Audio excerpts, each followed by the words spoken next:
Work done.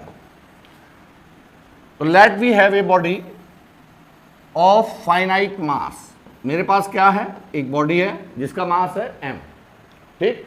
When the force is to be applied on this body, when the force is to be applied on the body, either this force is pulling in nature or pushing in nature, ठीक है।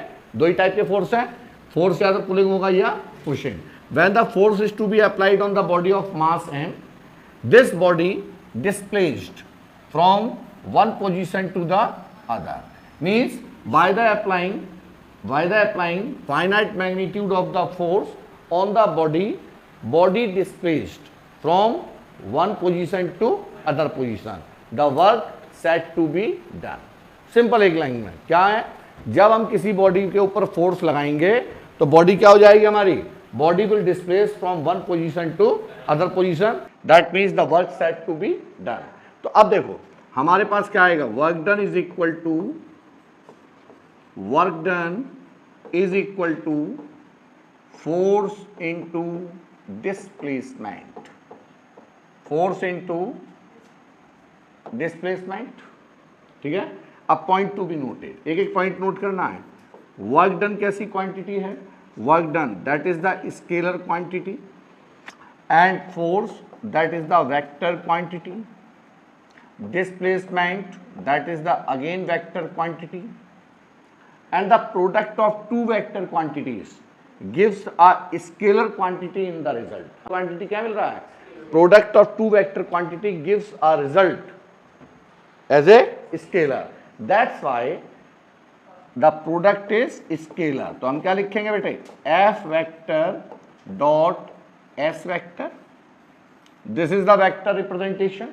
क्या है हमारा, product of two vector quantity gives a scalar quantity in the result, that's why the work done in vector form represented as w is equal to f vector dot s vector। and since by definition dot product a vector dot b vector is equal to ab cos theta, क्या होती है, ab cos theta। तो बेटा हमारे पास हम क्या लिख सकते हैं, work done is equal to fs cos theta, work done is equal to fs cos theta, ठीक। अब सुना ध्यान से कि सेंस, देखो कंसेप्ट ऐसे तैयार करते हैं, एक एक पॉइंट को अटैच करते जाइए। Sense work done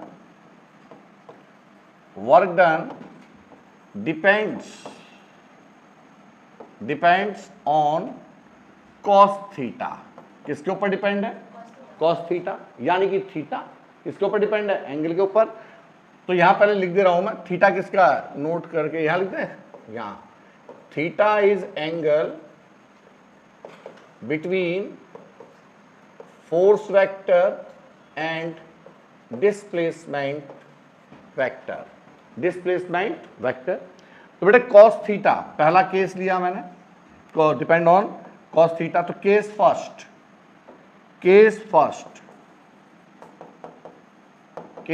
first theta is equal to 0 degree, theta is equal to 0 degree. Theta यदि 0 डिग्री है दैट मीन्स बोथ वेक्टर, मतलब both force and displacement are in same direction. दोनों कैसे हैं, force vector and S vector are parallel to each other. Same direction का मतलब क्या होगा, पैरेलल टू ईच अदर, अब यदि ये दोनों पैरेलल टू ईच अदर हैं तो हमारे पास वर्क डन क्या हो गया, work done is equal to F S cos zero की वैल्यू क्या होती है 1, तो फोर्स की वैल्यू क्या आ गई, वो work done is equal to F S. और बेटा ये एफ एस कैसा है, पॉजिटिव, कैसा है, तो this work said to be positive work done. Work done कैसा होगा हमारा, पॉजिटिव वर्क डन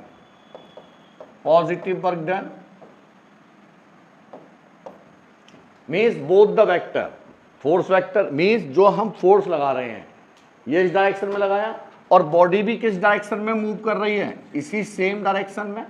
तो इसका मतलब both the vectors are in same direction, theta is equal to 0 और थीटा इज इक्वल टू 0, तो work to be positive factor. कैसा होगा, पॉजिटिव। सेकंड केस सेकंड क्या है कि theta is equal to 90 degree, theta is equal to 90 degree, theta is equal to 90 degree. जैसे मेरे sir के ऊपर कोई वेट रखा हुआ है, समझना ध्यान से, मैंने अपने सर के ऊपर कोई वेट कैरी किया तो वेट की डायरेक्शन क्या होगी, वर्टिकली डाउनवर्ड, और मैं इधर मूव कर रहा हूं तो डिस्प्लेसमेंट की डायरेक्शन ये है, दोनों के बीच का एंगल कितना आया, 90 डिग्री। ठीक है, तो means theta is equal to 90 degree. Force vector is perpendicular to displacement vector, force vector is perpendicular to displacement vector. तो बेटा क्या हो जाएगा work done, W is equal to F S cos 90, और कॉस 90 इज इक्वल टू 0, कितना हो जाएगा, तो इसे कहते हैं हम जीरो वर्क डन। क्या बोलेंगे बेटे, zero work done. Getting my point. तो सेकंड टाइप क्या हो गया मेरा, जीरो वर्क डन। पहला टाइप क्या था हमारा, positive work done. Positive work done कब होगा, when theta is equal to 0 degree, means both force vector, बोला करो ऐसे ही, force vector and displacement vector are parallel to each other. Next point देखिए, हमने कहा theta is equal to 180 degree, theta is equal to 180 degree, theta is equal to 180 degree. जैसे मैंने कहा बेटा ये मान लो this is the body, this is the body that placed on the inclined surface, किस पर रखी हुई है, and this surface is rough. कैसी सरफेस है, रफ सरफेस। अब मैंने कोई फोर्स नहीं लगाया, हमने कोई फोर्स नहीं लगाया, बल्कि इस इंक्लाइनेशन को ऊपर किया, तो एक पर्टिकुलर पोजीशन क्या होगी कि बॉडी अपने आप नीचे की तरफ मूव करेगी। भाई यदि मैं किसी बॉडी को इस पर रख दूं तो इसको धीरे धीरे उठाना शुरू करा तो धीरे धीरे क्या हो जाएगी, ये रपटना शुरू हो जाएगी इसके ऊपर। तो बताइए इस पर कौन कौन से फोर्स काम करेंगे बच्चों। फर्स्ट वन इज, देखो रिवीजन भी करना है, पहला फोर्स क्या है, mg, second force is normal reaction, third one that is opposite to normal reaction, ये क्या होगा बेटे हमेशा थीटा mg cos थीटा, और ये क्या होगा mg sin थीटा। जिसका न्यूटन लॉ ऑफ मोशन छूटा हुआ उसको भी कराएंगे बाद में, करा देंगे रिवाइज, mg sin थीटा। ठीक है, तो अब देखिए यदि इन the state of equilibrium, in the state of, क्योंकि ये बॉडी इस सतह को छोड़कर तो ऊपर नीचे नहीं जा सकती, तो केवल किधर मूव कर सकती है, डाउनवर्ड, तो ऊपर नीचे मूव नहीं कर सकती। इसका मतलब ये दोनों फोर्स आपस में बैलेंस है, तभी तो नहीं कर रही है। इसका मतलब in the state of equilibrium n is equal to mg cos theta. लेकिन ये this is the force, this is the component of mg that is the responsible for its downward motion. तो बेटे अब समझना ध्यान से, मोशन किस direction में हो रहा है, इस डायरेक्शन में। दो केस हो सकते हैं, समझना ध्यान से, दो केस हो सकते हैं कि यदि mg sin theta only responsible for it's motion, तो इसका मतलब फोर्स और x दोनों किस डायरेक्शन में है, सेम डायरेक्शन में। ठीक, और यदि ये बॉडी रपटने की जगह पर लुढ़कना शुरू कर दे, अभी केस मान ले रहे हैं, तो यहां पर कौन सा फोर्स है, फ्रिक्शन फोर्स, और फ्रिक्शन फोर्स किस डायरेक्शन में काम कर रहा है, अपोजिट डायरेक्शन में। वो इसे रपटने नहीं दे रहा, बल्कि इसे क्या कर रहा है, गोल गोल घुमाने की कोशिश कर रहा है। क्या कर रहा है, तो बॉडी किधर मूव कर रही है, डाउनवर्ड, और फ्रिक्शन फोर्स किधर काम कर रहा है, अपवर्ड, है ना। तो work to be done, work जो भी डन होगा, तो देखो जरा क्या आएगा, work done is equal to, भाई ये देखिए ये फ्रिक्शन फोर्स और ये डिस्प्लेसमेंट की डायरेक्शन, दोनों के बीच का एंगल कितना हुआ, सॉरी ये देखो, अरे इधर देख, ये डिस्प्लेसमेंट की डायरेक्शन और ये फोर्स की डायरेक्शन, तो कितना हुआ 180, यदि with respect to friction force, तो W is equal to F S cos 180, और कॉस 180 इज इक्वल टू -1, तो W कैसा हो जाएगा बेटे, -fs, -fs का मतलब negative work done, negative work done. तो तीन चीजें हमारे पास आई कि work can be classified into 3 categories. कौन कौन सा वर्क डन है, positive work done, zero work done और नेगेटिव। ठीक है, अब जरा एक पॉइंट लिखिएगा पहले, finite magnitude of force, work said to be done, work said to be done. तो ये तो डेफिनेशन हो गई एक लाइन की कि जब भी वर्क डन आपसे पूछा जाए तो इसका मतलब क्या है कि when the force is to be applied and body displace, तो क्या हो जाएगा हमारा, work said to be done. Second point लिखे हैं, work done is a scalar quantity, work done is a scalar quantity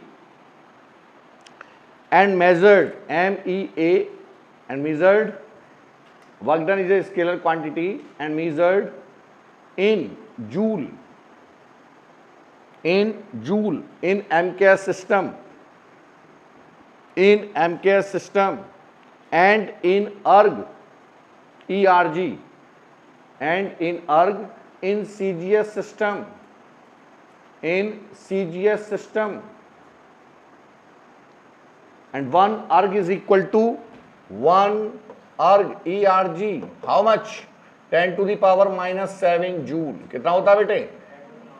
10 to the power minus 7 joule. ये की points है जो आपको याद होनी चाहिए. ठीक, अब इसे नोट कर लो कि since work done is equal to force into displacement. Force कैसी क्वांटिटी है? Vector. Displacement vector. Product of two vector quantity gives a, that's why we apply dot. क्या अप्लाई करते हैं? Dot. And this vector is said to be scalar product.